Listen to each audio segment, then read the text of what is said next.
आमर जो Baleshwar FM college रे भोगराई झीटा सौम्यश्री मृत्युवरण कला से प्रतिवाद तार न्याय दाबी आज आम न्याय देवा दाबी बालेश्वर बंद रखा जाइए। आज आम बस्ता निर्वाचन मंडली बस्ता ब्लॉक तरफ आज प्रतिवाद कराई समूह भाव में खुशी रे समस्ते से झीटा को न्याय देवाई दुकान बजार मार्केट सब खुशी रे बंद रखी बंद सफलता आ दाबी आमर रही से झीटा को जो 20 लाख टका देकी मुख्यमंत्री शुई आमर प्रथम दाबी हूँ से झीटा को 2 कोटी आपातत 2 कोटी टका परिवार को दि जाऊ। द्वितीय हूँ जो बालेश्वर एमपी प्रताप षडंगी आमर सदर एमएलए ए विषय जानी 2 तारिख रु कहीं चुप रहिले ए घटना से संपृक्ति अच्छा आम इस्तीफा दाबी करने संगे संगे मुख्यमंत्री एवं उच्च शिक्षा मंत्री तुरंत इस्तीफा दाबी कर इस्तीफा न दियंती आगामी दिन आंदोलन को आहरी तीव्रतर कर बाटर चलने को दिज्व ना जत पर्यटन से झीटा को आम न्याय न देचु विजु जनता दल से परिवार पछरे अच्छी सारा ओडावासी परिवार पछरे अच्छा। देखंतु समग्र बालेश्वर जिला कहीं समग्र राज्य पई यह एक अभावनीय घटना यह एक दुखद घटना यह एक लज्जाजनक घटना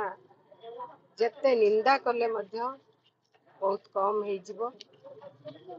ये माटी होउची फकीर मोहन को माटी से दिन फकीर मोहन रेवती गल्प माध्यम रे नारी माने झियो माने केमिति शिक्षित हेबे समाज रा मुख्य स्रोत रे शामिल हेबे से बाबदरे जो तांको लेखनी चालना करिथिले ए माटी सेमिति समृद्ध हेइतिला संस्कृति परंपरा को मान्यता देइतिला एवं एठाकर महिला माने नारी माने झियो माने बेस आगुआ हेइतिला किंतु आपण मानक माध्यम रे अत्यंत कोहभरा स्थिति रे मु कहिबा को उचित मन करिबी जे जहा घटी गला मो भोगराई रो सौम्यश्री आत्माहुति देला एवं सर्वोपरि ता जीवन गला कोठी ना कोठी सरकारंकर उदासीनता रहिला। मु कहिबी संवैधानिक भित्तिरे न्यायिक भित्तिरे विधि व्यवस्था भितरे जहा तदंत हवा कथा निरपेक्ष तदंत हो सर्वोपरि क्रम रे गणी गणी की जो माने दोषी एमिति दृष्टांत मूलक दंड से माने को दिया जाऊ जमिति समग्र राज्य कहीं बालेश्वर जिला कहीं विश्व चकित हम। धन्यवाद। संपूर्ण भाव सफल होती कहीं स्वतःप्रत भाव सब लोक समस्ते समस्ते